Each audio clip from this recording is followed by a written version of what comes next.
오늘의 주요 뉴스입니다. 바이러스 활동이 왕성한 겨울철을 앞두고 취약시설과 생활주변 집단 감염이 계속되면서 방역이 중대 고비를 맞고 있습니다. 서울과 경기, 광주 지역 등에서는 사회적 거리 두기가 1.5단계로 격상되고 인천은 23일부터 적용됩니다. 문재인 대통령이 바이오 분야 민간 기업에 3년 동안 10조 원 이상을 투입해 인천 송도를 글로벌 의약품 생산 기지로 도약시키겠다고 밝혔습니다.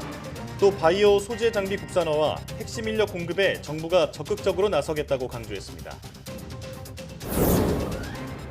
집단 면역 실험이 실패로 돌아가면서 북유럽 국가 가운데 가장 많은 감염 비율을 기록한 스웨덴이 대규모 봉쇄 조치에 들어갔습니다. 공공장소 모임을 8명 이내로 제한하고 술집과 식당 영업도 제한하기로 했습니다. 미국의 병원과 의사, 간호사 단체가 트럼프 대통령에게 공개 서한을 보내 코로나19 정보를 바이든 당선인 인수위와 공유하라고 촉구했습니다. 화이자는 개발 중인 백신이 안전 기준을 충족했다며 곧 식품의약국에 긴급 사용 승인을 신청하겠다고 밝혔습니다. 글로벌 제약사들이 코로나19 백신의 임상 중간 결과를 앞다퉈 발표하면서 임상시험에 대한 관심이 커지고 있습니다. 백신이나 신약 개발의 성공 여부를 가늠할 핵심 단계가 바로 임상시험인데요. 바이오 위클리에서는 임상시험 전문 대행 기업인 바이오 컴플릿 허재혁 대표를 초대했습니다.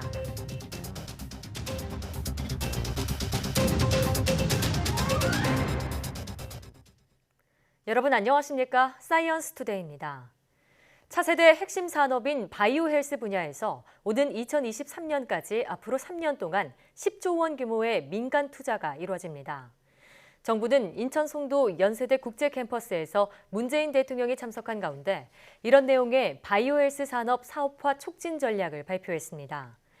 정부가 삼성 바이오로직스, 셀트리온 등 바이오 헬스 3대 분야의 36개사와 벤처캐피탈 5개사를 대상으로 조사한 결과 이들 기업은 오는 2023년까지 모두 10조 원 규모의 투자를 진행할 계획입니다. 이런 투자 계획이 성공적으로 이루어지면 2023년까지 생산이 연평균 약 20% 늘고 9,300명 규모의 신규 고용이 창출될 것으로 분석됐습니다. 그럼 문재인 대통령의 발표 내용 직접 들어보시겠습니다. 대한민국은 바이오 산업의 새로운 역사를 쓰고 있습니다. 코로나에 맞서 인류의 생명과 건강을 지키며 위기를 기회로 바꾸고 있습니다. 백신과 치료제 개발도 진척을 보여 빠르면 올해 말부터 항체 치료제와 혈장 치료제를 시장에 선보일 수 있을 것입니다. 국민 여러분, 이제 대한민국은 바이오 의약품의 생산 기지를 넘어 바이오 산업 강국으로 도약할 것입니다. 2025년까지 민간과 함께 47,000여 명의 바이오 산업 인재를 양성하겠습니다. 정부는 바이오 R&D 예산을 올해 1조 3천억 원에서 내년 1조 7천억 원으로 확대할 계획입니다. 특히 연 1조 원 이상 매출을 올리는 블록버스터 신약 개발을 적극 돕겠습니다. 송도, 원주, 오송, 대구의 지역별 클러스터를 혁신과 상생의 교두보로 육성하고 클러스터 간 협력 체계를 구축하겠습니다. 다국적 제약회사들이 코로나19 백신과 관련한 긍정적인 중간 결과를 속속 발표하는 가운데 정부가 이달 중 백신 확보 계획을 발표할 예정입니다. 강도태 중앙재난안전대책본부 1총괄 조정관은 정례 브리핑에서 가급적 11월 내에 어떤 백신을 어떠한 방법으로 확보할 것인지 세부적인 백신 확보 계획을 정리해 발표하겠다고 밝혔습니다. 강 총괄 조정관은 다만 백신의 접종은 백신의 생산뿐 아니라 안정성 확인을 비롯한 공급체계 준비 등 여러 과정을 거쳐야 하기에 상당 시간이 걸릴 수 있다고 말했습니다. 또 정부는 내년도에 우리 국민 3천만 명분의 백신을 공급한다는 목표를 수립하고 코백스 퍼실리티를 통해 1천만 명분의 백신을 확보했다며 그 외 최소 2천만 명분 이상을 여러 제약회사를 통해 확보하기 위한 협상 과정 중에 있다고 덧붙였습니다. 사회적 거리 두기 지침이 1단계로 완화된 지 한 달여 만에 정부가 수도권 등 일부 지역의 거리 두기 단계를 다시 올리기로 했습니다. 다중이용 시설에 인원을 제한하는 내용이 주를 이루는데 이 정도 조치로 확산세를 막기엔 역부족이라 2단계 이상으로 빠르게 강화해야 한다는 지적도 나옵니다. 김지환 기자가 보도합니다. 지난 8월 16일 서울과 경기 지역에 거리두기 2단계가 적용됐습니다. 하루 평균 확진자가 40명을 초과하고 코로나19 감염자 1명이 몇 명을 감염시키는지 나타내는 감염 재생산 지수도 1.3을 넘어서면서 내려진 조치입니다. 실내 50인, 실외 100인 이상 모임 금지와 클럽, 대형 학원 등 고위험 시설 12종의 운영 금지가 핵심이었습니다. 그러나 사랑제일교회와 광복절 집회발 집단 감염이 퍼지면서 전국적으로 감염자가 빠르게 늘어났습니다. 하루 평균 확진자가 300명을 넘어서자 결국 정부는 일주일 만에 거리두기 2단계를 전국으로 확대했습니다. 오늘도 315명이 확진되어 환자 증가는 점점 가속화되고 있습니다. 내일부터 사회적 거리두기를 전국적으로 2단계로 격상합니다. 이후에도 수도권을 중심으로 확산세가 계속되면서 정부는 일주일 만에 또다시 수도권의 거리두기를 2.5단계로 올렸습니다. 2주 동안 밤 9시 이후엔 식당에서 식사 금지, 프랜차이즈형 카페는 포장과 배달만 되는 강력한 조치였습니다. 신규 확진자 수가 2자릿수로 떨어진 건 그로부터 한 달이나 지난 9월 말이었습니다.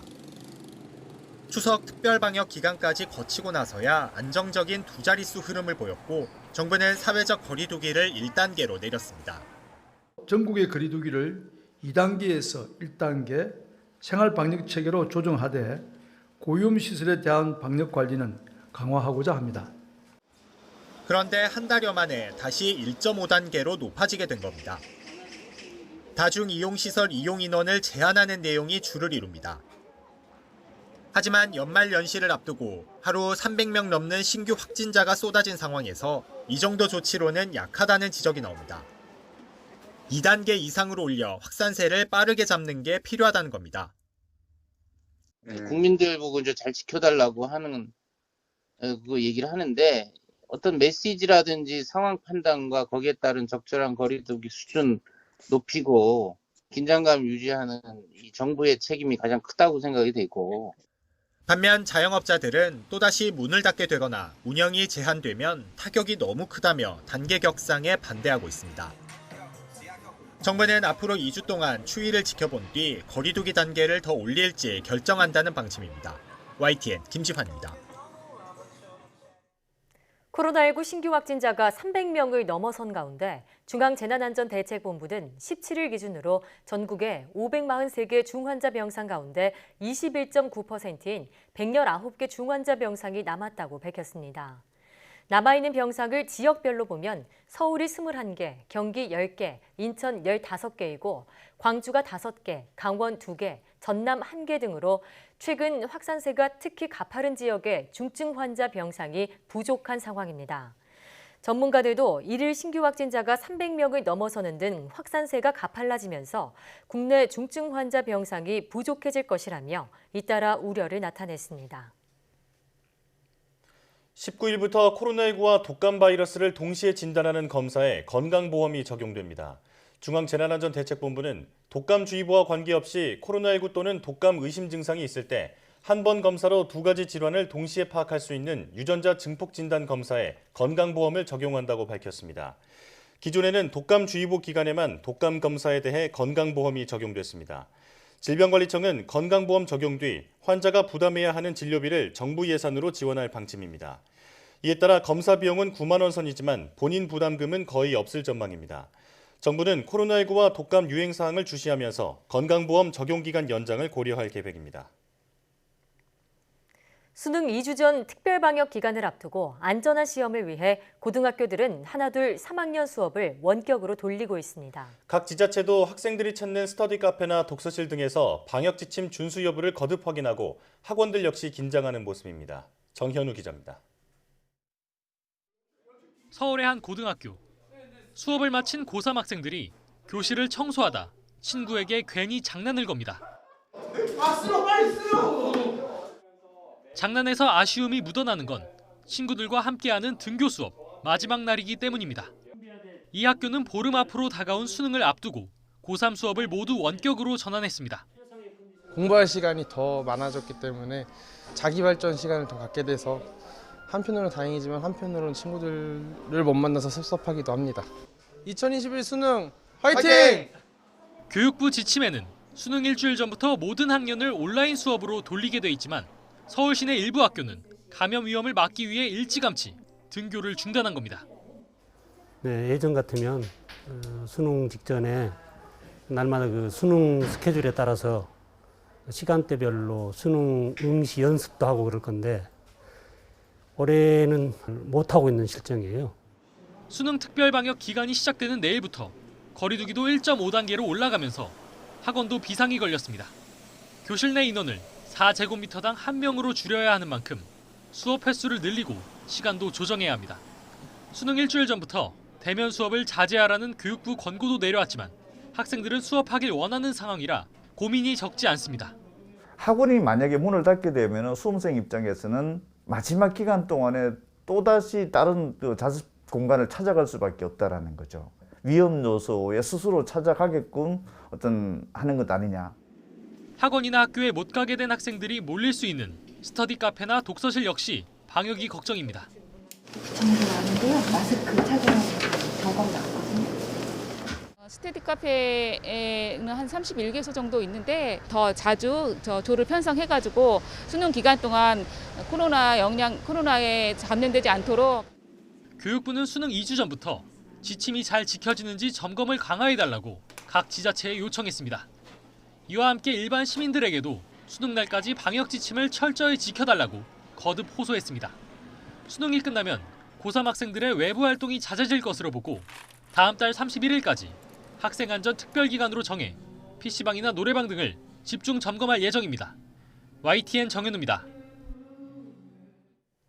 유은혜 부총리 겸 교육부 장관은 최근 코로나19 확산 추세를 볼 때 자가격리 수험생이 증가할 수 있다며 매일 상황을 예의주시하고 있다고 밝혔습니다.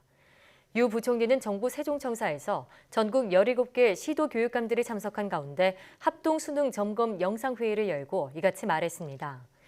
유 부총리는 현재까지 확진 수험생 120명, 자가격리자 3,800명까지 감당할 수 있는 별도 시험 공간이 마련됐다며 49만 명 수험생의 안전을 위해 교육계 전체가 한치도 긴장의 끈을 놓을 수 없는 상황이라고 강조했습니다.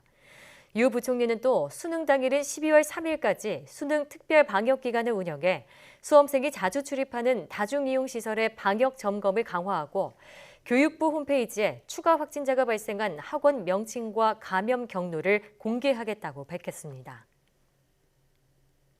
퇴직연금 제도 개선을 요구하는 서울 지역 학교 비정규직 노조가 이틀간 파업에 돌입합니다. 이번 파업에는 2천여 명이 참여할 예정인데 급식 조리사와 사무직이 대부분이어서 학교 급식과 행정 업무에 일부 차질이 우려됩니다. 신준명 기자입니다.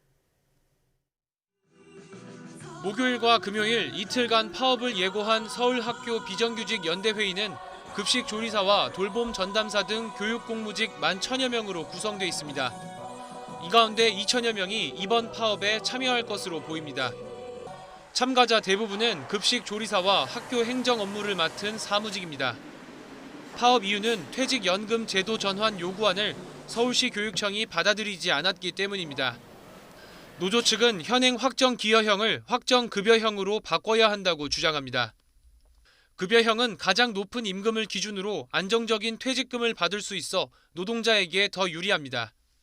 특히 퇴직연금은 DC와 DB가 경력 10년이면 약 1,000만 원 정도 차이가 나기 때문에 퇴직연금 DC를 불입하고 있는 자들에겐 억장을 찌르는 송곳입니다. 하지만 서울시 교육청은 퇴직연금 제도를 모두 확정 급여형으로 바꾸면 20년 동안 9천억 원의 추가 예산이 필요하다며 수용을 거부했습니다. 대신 확정 급여형과 확정 기여형이 각각 50%인 혼합형을 제안했습니다. 또 신규 채용은 제외한 채 기존 인원만 확정 급여형으로 전환하자는 협상안도 내놨습니다. 노조는 비정규직끼리 서로 차별하라는 거냐며 2차 파업을 경고했습니다. 양측의 줄다리기로 파업은 예정대로 진행될 것으로 보입니다. 서울시 교육청은 이 기간 학생들이 도시락을 싸오도록 권고하거나 간편식을 제공한다는 방침입니다. YTN 신준명입니다. 국민이 꼽은 올해 우리 사회의 가장 큰 불안 요인은 코로나19 등 신종 질병인 것으로 나타났습니다. 통계청이 발표한 2020년 사회조사 결과를 보면 응답자 3명 가운데 1명은 우리 사회의 가장 큰 불안 요인이 신종 질병이라고 답해 직전 조사인 지난 2018년보다 응답 비율이 10배 넘게 큰 폭으로 늘었습니다. 이 밖에도 경제적 위험과 범죄가 사회 불안 요인이라는 답변이 각각 14.9%와 13.2%를 차지해 뒤를 이었습니다. 또 우리 사회가 전반적으로 안전하다고 답한 사람은 31.8%로 2년 전보다 11.3%포인트 늘었고 보통이라고 답한 사람은 44%, 안전하지 않다고 답한 사람은 23.9%를 차지했습니다. 부처손, 빼빼목, 애기똥풀 등 이름도 생소한 식물들이 각종 질병에 효과가 있다고 홍보되며 온라인 쇼핑몰 등에서 버젓이 팔리고 있습니다. 하지만 안전성이 입증되지 않았고 일부는 강한 독성으로 시각장애나 사지마비 같은 부작용도 우려돼 소비자원이 판매 중지를 권고했습니다. 차유정 기자입니다. 비닐팩에 말린 목련 꽃봉오리들이 가득 담겨 있습니다. 입이 부처 손 모양처럼 생겼다 해서 부처손이라 불리는 풀도 있고 그 풀로 만든 식초도 있습니다. 까마죽 열매로 만든 발효액도 한가득입니다.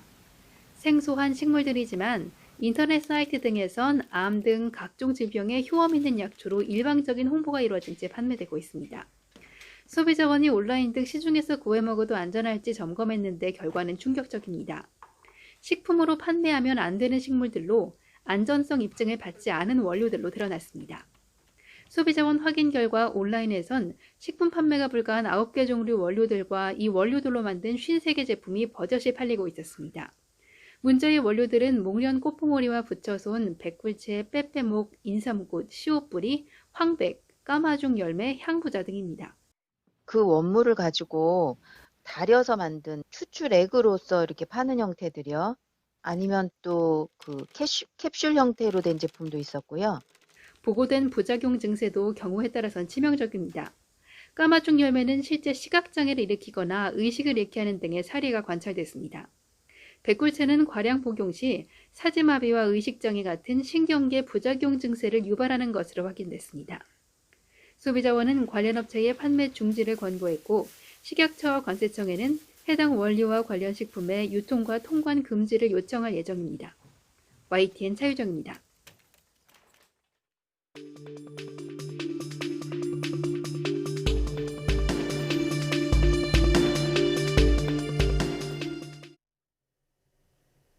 국내 코로나19 신규 확진자 수가 2달여 만에 300명대를 넘어섰습니다. 정부가 서울과 경기 지역의 거리 두기를 1.5단계로 높이기로 했지만 늦은 대응이 아니냐는 비판도 나오고 있는데요. 자세한 내용 고려대학교 약학대학 김정기 교수 전화로 연결해 자세히 알아보겠습니다. 교수님 나와 계십니까? 네, 안녕하세요. 네. 18일 0시 기준으로 신규 확진자가 313명 발생했습니다. 여기서 국내 발생은 245명인데 11월 9일부터 보면 열흘 가까이 증가하고 있거든요. 현재 상황 어떻게 보고 계십니까? 말씀하신 대로 지금 최근 경향성을 보면 계속 증가하는 방향이고 그러니까 연 4일 동안 200명대를 보이다가 역시 점차 증가하는 추세를 보였거든요. 그래서 그러니까 오늘 발표된 어제 신규 확진자가 300명, 313명을 기록하고 있는데요. 일단 이런 상황들은 그동안 1단계로 방역을 완화하고 있는 상황과 맞물리면서 발생을 하고 있다라고 생각을 하고 있고요. 그렇기 때문에 이제 앞으로 점차 이런 증가세는 계속 유지될 거다 이렇게는 보고 있습니다. 네. 자, 그런데 예전에는 어떤 거점을 중심으로 확진자가 늘었다면 지금은 사우나와 산악회 모임 등 곳곳에서 집단 감염이 계속되고 있습니다. 그 원인은 뭐라고 보십니까? 앞서 잠깐 말씀드린 것처럼 최근에 1단계로 전국적으로 그 사회적 거리두기를 시행을 하고 있습니다. 그래서 이 얘기는 방역 조치가 완화됐다라는 얘기고요. 그렇다 보니까 수도권뿐만 아니라 전국적으로 조용한 전파가 사회 전반에 걸쳐서 진행되고 있다 이렇게 보고 있습니다. 더군다나 최근에 이제 춥고 건조한 날씨가 진행이 되면서 계절적인 영향도 받고요. 그리고 아직까지 역학조사로는 정확하게 밝혀져 있지는 않습니다만 추석이나 할로윈데이 여파도 어느 정도는 작용을 하지 않았을까 이렇게 조심스럽게 예측을 하고 있습니다. 그렇군요. 자, 최근 동향에서 눈에 띄는 점이 있는데 40대 이하의 젊은 확진자가 크게 늘었다는 겁니다. 어떤 이유가 있을까요? 일단 코로나19 상황이 오랫동안 진행이 되면서 국민들 자체가 이제 피로감을 상당히 느끼고 있는 상황이고요. 더군다나 최근에 방역 조치가 완화되면서 이제 그러니까 사람들 지인 간의 접촉이 가능해지는 상황이 발생을 하다 보니까 이러한 지인과의 접촉 횟수가 상당히 증가를 했고요. 예. 그리고 이런 상황에서 실제로 사회 활동도 상당히 많이 증가를 했습니다. 그렇다 보니까 이런 것들이 맞물리게 되면서 실제로 젊은층, 그러니까 청장년층 확진자 비율이 증가를 하고 있다 이렇게는 보고 있고, 더군다나 젊은층 같은 경우에 감염이 되더라도 중증으로 발전하는 비율이 상당히 낮다 보니까 이런 심리적인 요인들도 같이 작용을 하지 않았나 이렇게 생각을 하고 있습니다. 예. 자, 그래서 방역 당국이 이번 주 목요일부터 서울과 경기, 또 광주, 강원 일부 지역의 거리 두기를 1.5단계로 올리기로 했습니다. 더 강화된 2단계 조치를 시행해야 한다 이런 목소리도 나오는데 교수님 의견은 어떠신가요? 일단은 기준상으로 봤을 때는 1.5단계, 현 단계는 1.5단계에 해당되는 단계이기 때문에 이제 보건당국에서도 1.5단계로 격상을 한 것이고요. 예.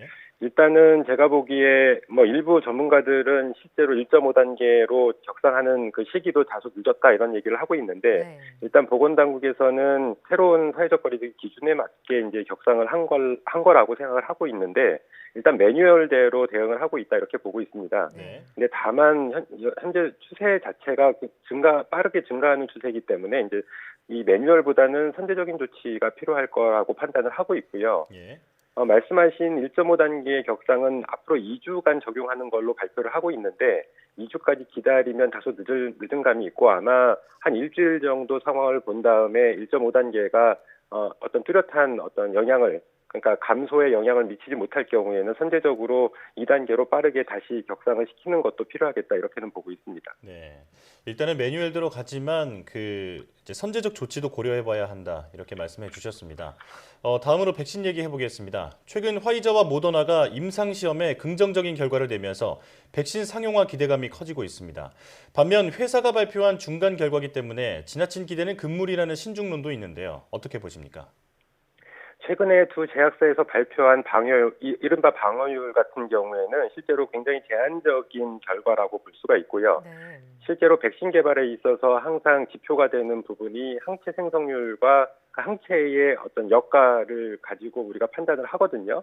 근데 이러한 부분에 대해서 아직까지 최종 결과가 나와져 있지 않기 때문에 일단은 효능에 대해서 정확하게 판단하기는 다소 이르다 이렇게 생각을 하고 있습니다. 네. 어찌됐든 그렇기 때문에 이제 섣부른 어떤 지나친 기대는 아직은 시기상조다 이렇게는 보고 있는데 만약에 최종 결과도 지금 중간 결과 발표와 동일하게 나온다라고 가정을 했을 때에도 실제로 코로나19 백신 자체는 항체 지속 기간이라든가 아니면 변이주에 대한 효능이라든가 이런 부분들의 변수가 존재를 합니다. 그래서 지나치게 어떤 기대를 그러니까 예방에 대한 기대를 할 수는 없을 거다 이렇게는 보고 있는데 제가 생각하는 코로나19 백신의 최고 기대 효과는 일단 예방보다는 임상 증상 자체를 크게 완화할 수 있을 걸로 예상을 하고 있고요. 이렇게 됐을 때는 어떤 방역의 파라다임이라든가 치사율을 크게 감소시킬 수가 있고 파라다임 자체도 바꿀 수가 있기 때문에 이러한 부분에 대한 기대를 하는 게 더 맞지 않을까 이렇게 생각을 하고 있습니다. 네.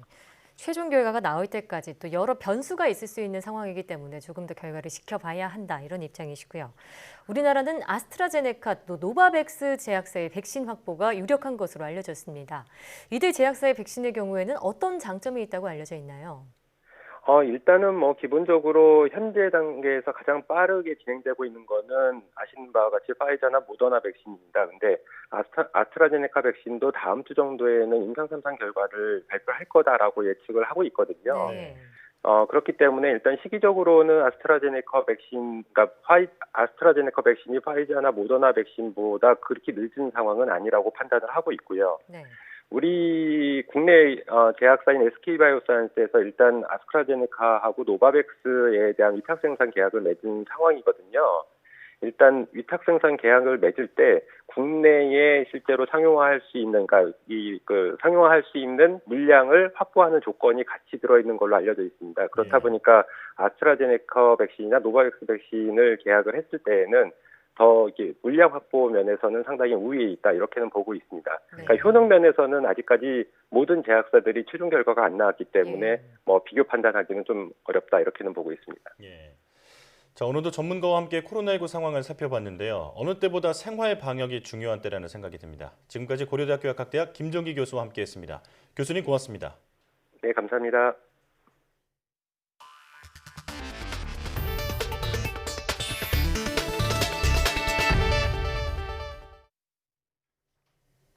국제축구연맹 피파가 다음 달 카타르에서 개최할 예정이던 클럽 월드컵을 내년 2월로 연기했습니다. 전 세계적인 코로나19 대유행 때문입니다. 피파 클럽 월드컵은 6개 대륙 클럽 대항전 우승팀들이 한데 모여 세계 최강 프로축구팀을 가리는 대회로 해마다 12월에 열렸습니다. 피파는 이와 함께 올해 개최하려다 내년으로 연기한 여자 20세 이하와 17세 이하 월드컵은 아예 취소하기로 했습니다.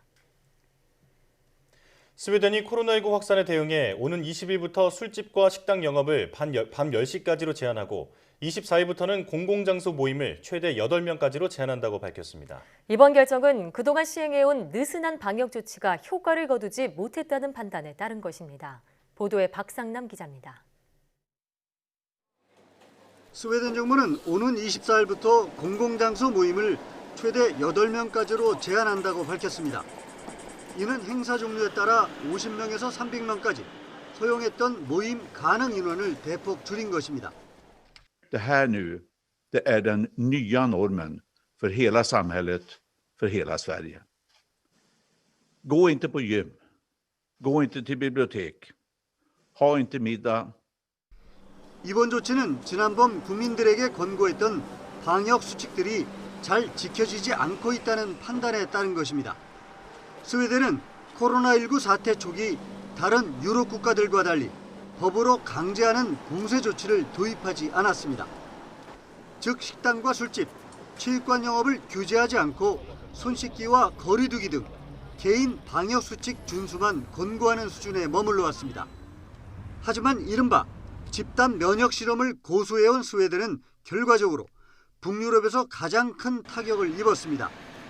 스웨덴의 인구 100만 명당 확진자는 17,000여 명으로 핀란드의 5배, 노르웨이의 3배 수준입니다. 인구 100만 명당 사망자는 핀란드의 9배, 노르웨이의 11배나 됩니다.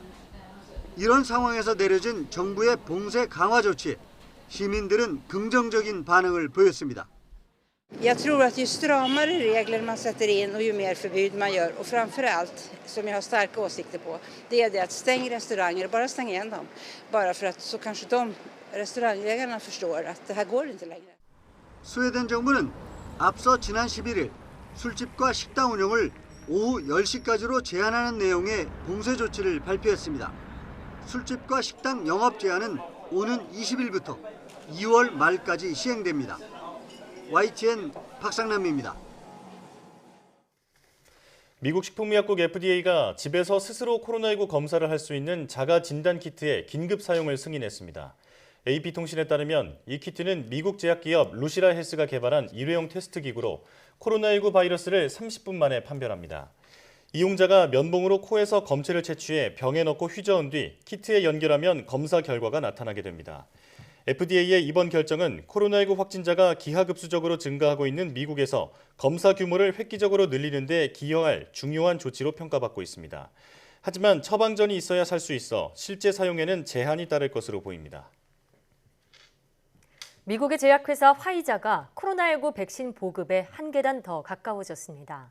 블룸버그 통신은 엘버트 불라 화이자 최고 경영자가 현지 시각 17일 뉴욕타임스 주최로 열린 화상회의에서 백신 안전성 데이터를 미국 식품의약국 FDA에 제출할 예정이며 긴급 사용 승인 신청을 준비하고 있다고 밝혔다고 전했습니다. 백신 안전성은 긴급 사용 승인을 신청하기 전에 화이자가 증명해야 할 마지막 과제 가운데 하나입니다. 불라 CEO는 여전히 중요한 문제들이 남아있다면서 백신 예방 효과가 얼마나 지속하는지를 아직 모른다고 설명했습니다. 또 긴급 사용 승인을 언제 신청할지는 구체적으로 언급하지 않았습니다. 조 바이든 미국 대통령 당선인이 정권 인수인계 작업이 늦어지면 더 많은 사람이 죽을 수 있을 것이라며 도널드 트럼프 대통령의 협조를 촉구했습니다. 그동안 트럼프 대통령에 대한 비판을 자제해왔는데 적극적인 압박을 시작한 것으로 보입니다. 김진호 기자의 보도입니다. 더 많은 사람이 죽을 수 있습니다.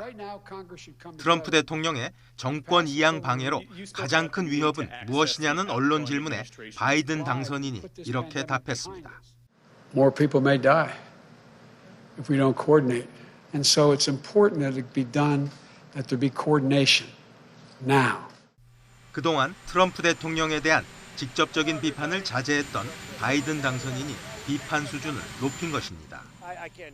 이런 입장 변화는 오브라이언 백악관 국가안보보좌관이 지금 상황은 바이든 대통령 당선인이 승리한 것처럼 보인다고 말한 뒤에 나왔습니다.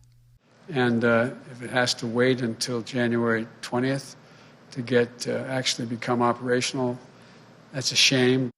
최근 잇따른 효능 발표로 기대가 높아진 백신에 대해서는 적극적인 입장을 보였습니다. I wouldn't hesitate to get the vaccine if, in fact, Dr. Fauci and these two organizations, whether it's Moderna or Pfizer, who have been extremely responsible, conclude that it is safe and able to be done. 트럼프 대통령에 대한 압박 수위를 높인 바이든 당선인은 국민들에게 추수감사절 기간 모임을 자제하고 마스크를 착용하라고 협조를 구했습니다. 또 의회에 대해서는 논의 중인 새로운 경기부양책이 경제를 돕는 데 결정적이라며 예산안 통과를 촉구했습니다. YTN 김진호입니다. 이런 가운데 미국 내 대표적인 의료단체들이 코로나19 대유행에 효율적인 대응을 위해 정보 공유를 촉구하고 나섰습니다. 미국 병원협회, 미국 의사협회, 미국 간호사협회는 트럼프 대통령에게 보낸 서한에서 정권 이양 절차 지연이 생명을 희생시킬 수 있다며 대유행 대응에 대한 정보를 인수위와 공유하라고 요구했다고 블룸버그 통신이 현지 시간 17일 보도했습니다. 이들 단체는 국가자산 추가 배치를 계획하기 위한 치료법, 검사용품, 개인보호장비, 인공호흡기, 병원 침상 규모와 인력 가용량 공급의 실시간 데이터와 정보는 수많은 생명을 구하기 위해 공유될 필요가 있다고 말했습니다. 또 국가전략 비축량의 보급품 정보, 백신과 치료제 가속을 위한 트럼프 행정부의 계획은 환자를 돌보는 능력에 실수가 없도록 하기 위한 전략계획 연속성을 보장하기 위해 가능한 한 빨리 공유돼야 한다고 거듭 강조했습니다. 미국이 해상에서 발사한 요격 미사일로 대륙간 탄도미사일 ICBM을 격추하는 시험에 성공했습니다. 육지에서 요격 미사일을 발사하는 것보다 이른 시점에 ICBM을 격추할 수 있게 된 것인데 북한을 염두에 둔 시험이라는 분석이 나옵니다. 이동헌 기자입니다. 남태평양 마셜 군도에 있는 로널드 레이건 탄도미사일 방어시험장에서 하와이 북동쪽 해역을 향해 모의 ICBM이 발사됩니다. 이어 하와이 부근 해상에 떠있던 미 구축함이 ICBM의 궤적을 탐지하고 요격 미사일을 발사합니다. 요격 미사일은 대기권 밖에서 모의 ICBM 격추에 성공합니다. 해상에서 발사된 요격 미사일에 의한 ICBM 격추는 이번이 처음입니다. 지금까지 ICBM 격추 시험은 알래스카와 캘리포니아 기지 등 육상에서 발사된 요격 미사일이 이용됐습니다. 이번 해상 발사 시험은 올해 말까지 SM-3 블록 2A라 불리는 요격 미사일의 대응 능력을 평가하라는 미 의회의 요구에 따른 것입니다. 당초 지난 5월 실시될 예정이었지만 코로나19 탓에 연기됐습니다. 이로써 미국은 본토를 위협하는 대륙간 탄도미사일의 공격을 바다에서 더 일찍 대응할 수 있는 능력을 갖췄습니다. 미국이 미사일 방어 시스템 구축에 속도를 내는 주요한 이유는 북한의 ICBM과 핵무기 개발 때문이라고 AP통신이 전했습니다. 하지만 북한뿐 아니라 중국과 러시아의 우려도 불러올 것으로 예상했습니다. 중국과 러시아가 자신들의 핵 억지력 약화를 우려해 장거리 미사일을 더 확대할 필요성을 느낄 것이기 때문입니다. YTN 이동원입니다.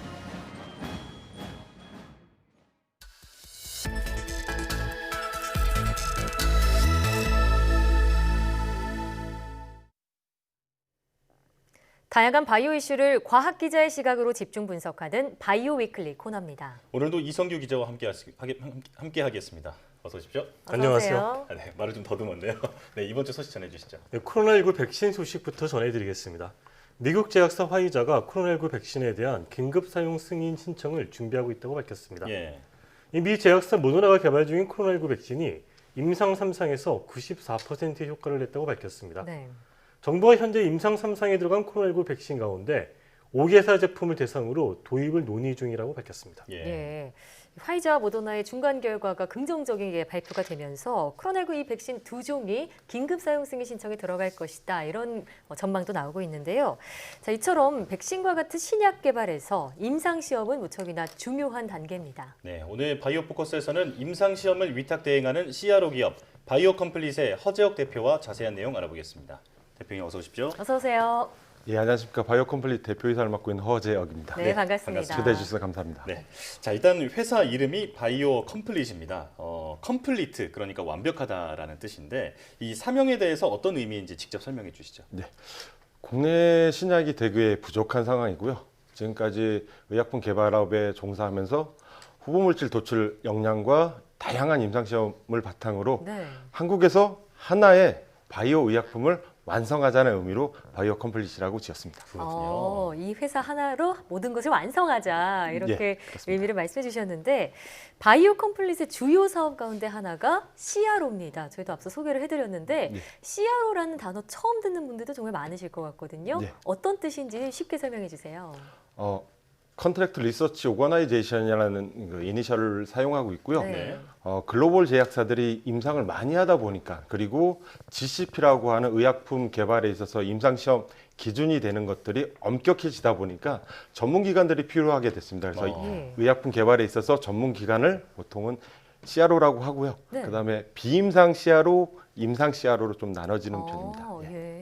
이 바이오 컴플릿은 그 비임상 CRO, 임상 CRO 중에 어느 쪽에 해당하는 건가요? 그러게요. 저희 바이오 컴플릿 같은 경우는 해외로 나가는 많은 분석들이 국내에서 저희가 잡고 있거든요. 그만큼의 분석 기술 역량이 높아서 분석 쪽에서 비임상하고 임상 쪽에 분석을 담당하고 있습니다. 그렇군요.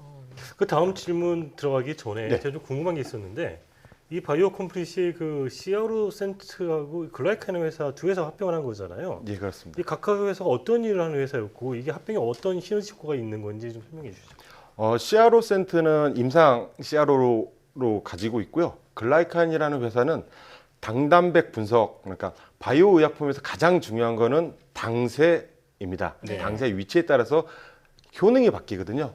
그런 당세를 분석하는 기술을 가진 회사가 글라이칸이어서 CRO 센터의 임상시험 경험과 물질의 특성을 분석하는 글라이칸이 합병해서 바이오 컴플릿을 이루게 되었습니다.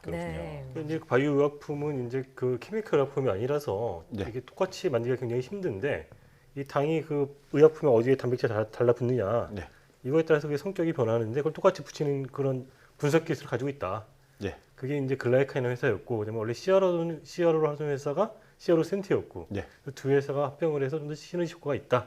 이런 말씀이신 거죠? 예, 그렇습니다. 좀 전에 그 CRO에 대해서 설명해 주셨는데, 이 신약 개발이 이제 처음에 연구를 하고, 그다음에 이제 전임상 동물 실험을 하고, 임상을 하고, 이제 마지막에 허가 단계가 있잖아요.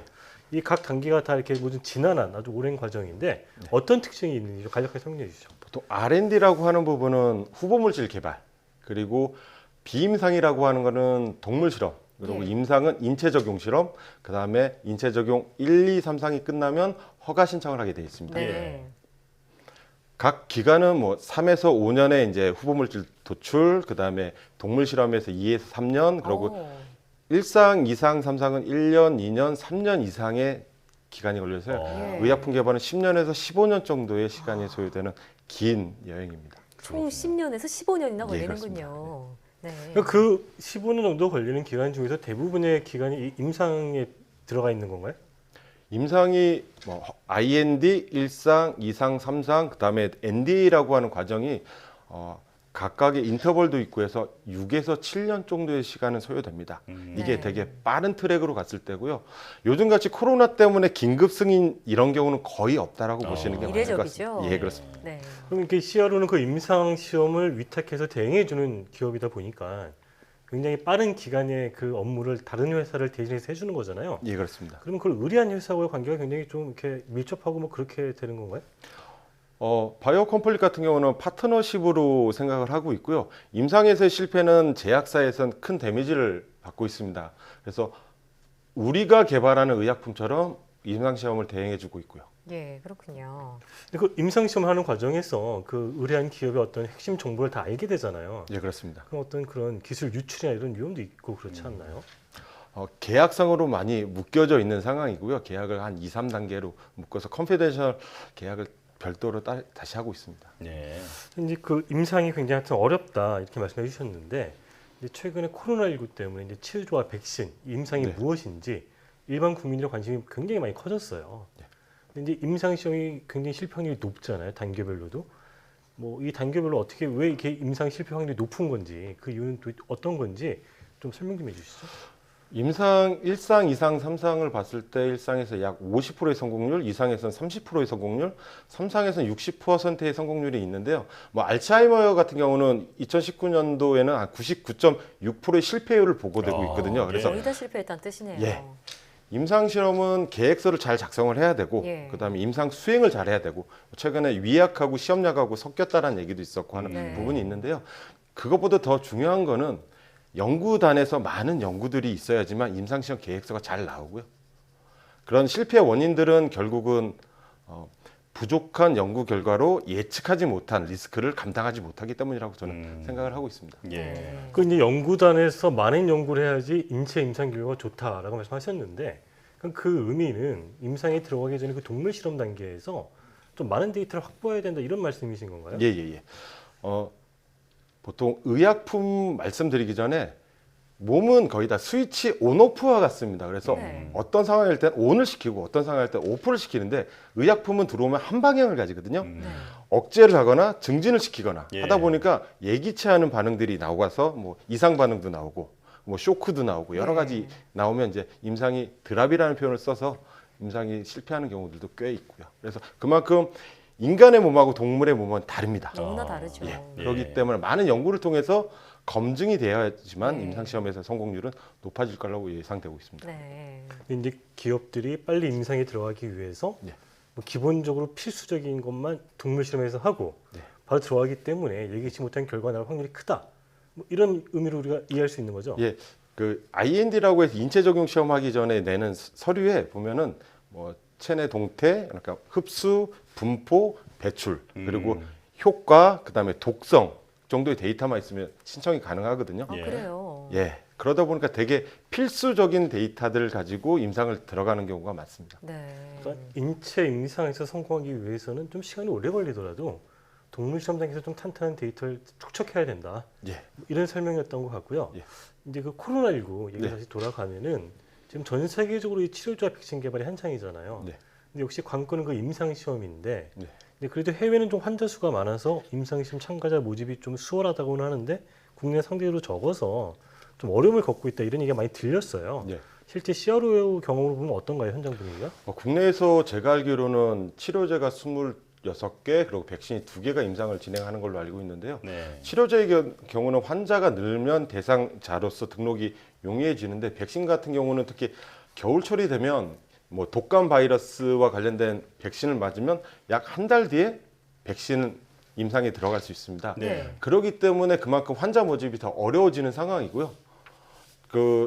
제가 제안드리고 싶은 거는 지금 최근에 화이자와 모더나에서 많은 좋은 결과들을 내놨는데 한국에서도 임상이 잘 되려면 임상을 하시는 많은 분들의 정보를 최대한 많이 공유를 해 주셔야 합니다. 이유는 화이자하고 모더나 같은 경우는 RNA 백신이고 지속 가능 항체 생성률이 얼마나 될지도 모르는 상황이고 그렇기 때문에 임상에 참여하라고 그러면 저 같은 경우는 되게 어렵게 생각할 것 같습니다. 그런 정도의 안정성이 확보되지 않은 건강한 사람을 대상으로 하기 때문에 안전성에 대한 데이터를 많이 확보할수록 대승적인 차원에서도 국내 임상에 많은 분들이 참여하지 않을까라고 생각을 하고 있습니다. 그만큼 임상시험에 들어가기 전에 이 참여자들에게 많은 정보를 제공해야 한다 이런 말씀이시죠? 예, 그렇습니다. 그 현재 단계에서는 그 임상시험 이게 정보 제공이 좀 제한적으로 되고 있는 건가요? 거의 의사 선생님의 진료를 보시는 분들에 한해서 선택적으로 아마 임상에 등록이 되고요. 외국 같은 경우는 페이션트 라이크 미라는 그 사이트를 열어서 모든 전 국민이 미국 내에서 이루어지고 있는 임상을 자기가 적극적으로 좀 대상자로 지원할 수 있는 게 있는. 그런데 국내는 이게 IRB나 여러 가지 문제 때문에 오픈하기는 어렵습니다만 국가적으로 임상 시험의 활성화를 위해서 대상자의 적극적인 지원. 임상 시험은 두 가지라고 보시면 되는데 하나는 약이 필요한 사람들한테 약을 제공하는 기회가 되고 왜냐하면 어마어마한 비용의 약값을 임상시험에서 내주기 때문에 그런 기회를 줄 수 있는 걸로 본다 그러면 그런 사이트를 국가에서 오픈해 준다 그러면 더 많은 대상자들이 더 많은 임상에 참여할 수 있을 거라고 생각하고 있습니다. 그렇군요. 임상 시험을 받아들이는 또 문화가 다른 나라 좀 다르군요. 예, 그렇습니다. 자, 일단 임상 시험이 얼마나 어려운지 또 어떤 과정을 거치는지 왜 이런 임상 시험 그 전문 기업이 필요한지에 대해서 지금까지 설명을 들어봤습니다. 자, 바이오 컴플릿의 또 다른 사업 분야가 바로 신약 개발인데요. 다음으로는 이제 신약 개발 주요 파이프라인 소개 좀 부탁드리겠습니다. 예. 저희는 항체의약품, 항암제를 대상으로 하는 6개의 항체의약품을 가지고 있고요. 그 다음에 신생혈관이라고 하는 혈관이 간단하게 말씀을 드리면요. 보통 10대 때는 한 10cm 직경에 혈관이 100개 정도 있으면 20대가 되면 55cm의 직경에 50개로 줍니다. 결국은 성인이 되고 나서부터는 혈관이 새롭게 만들어지는 경우는 종양, 암하고 그다음에 여성의 경우는 배란이나 월경, 그다음에 상처가 깊이 났을 때 외에는 혈관이 새롭게 만들어지진 않거든요. 그래서 저희가 생각한 거는 혈관이 필요로 하는 질병군이 많고 노화와 당뇨로 인해서 혈관은 점점 약해지거든요. 그래서 혈관을 재생하는 신생혈관을 만드는 의약품을 지금 개발하고 있습니다. 어느 단계에 지금 가 있는 건가요? 아까 말씀드렸던 기초 연구는 올해 끝나고요. 올해 이제 클리니컬 바이얼이라고 하는 부분에 진출하기 위해서 GMP 규제 기관으로 들어갈 예정으로 있습니다. 자, 바이오 산업이 성장하면서 각자 잘할 수 있는 부분에 대한 그 분업화, 전문화가 이제 세계적으로 이루어지고 있는데 바이오 컴플릿이 임상 시험 분야에서 세계적인 기업으로 인정받을 수 있도록 성장하길 기대하겠습니다. 자, 지금까지 바이오 컴플릿의 허재혁 대표이사 그리고 이성규 기자와 함께했습니다. 오늘 말씀 잘 들었습니다. 고맙습니다. 고맙습니다.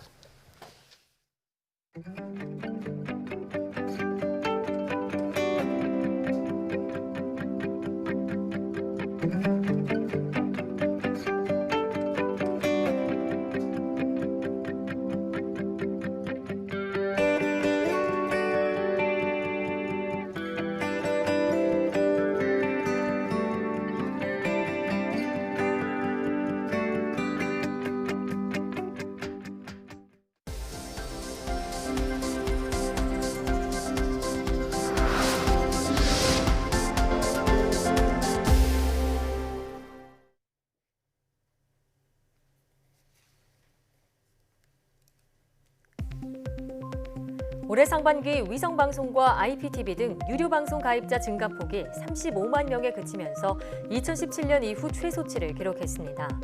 과학기술정보통신부는 올해 상반기 유료방송 가입자는 3,400만 명으로 지난해보다 35만 명 증가해 전년 증가폭인 57만 명보다 22만 명 줄어들었다고 밝혔습니다.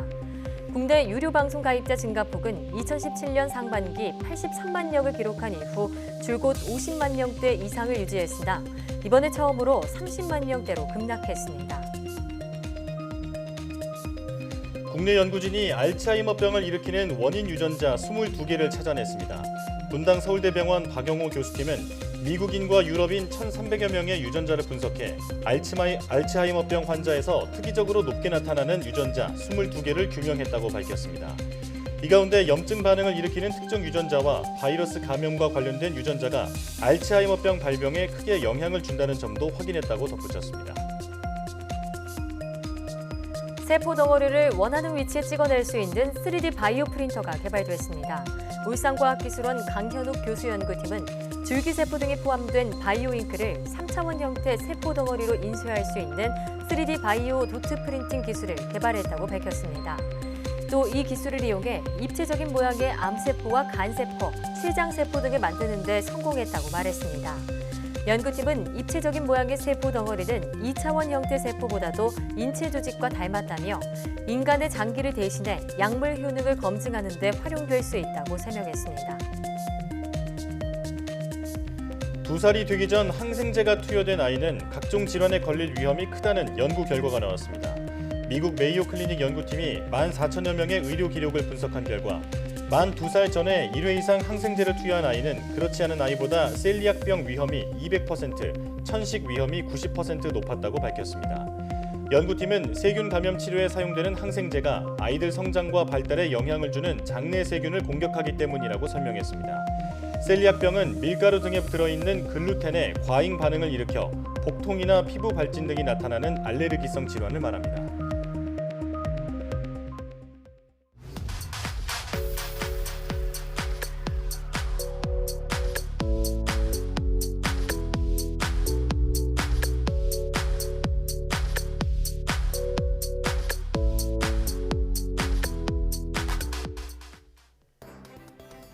일일 코로나19 신규 확진자가 2달여 만에 300명을 넘어서면서 3차 대유행 우려가 커지고 있습니다. 직장과 모임, 실내 체육시설 등 일상 공간을 고리로 한 집단 감염이 이어지고 있는데요. 생활 방역이 느슨해지지 않았는지 돌아봐야 할 때입니다. 실내 공간은 반드시 주기적으로 환기하고 언제 어디서나 마스크 착용과 거리 두기 등 방역 수칙을 철저히 지켜야겠습니다. 사이언스 투데이 여기서 마칩니다. 함께해 주신 여러분 고맙습니다.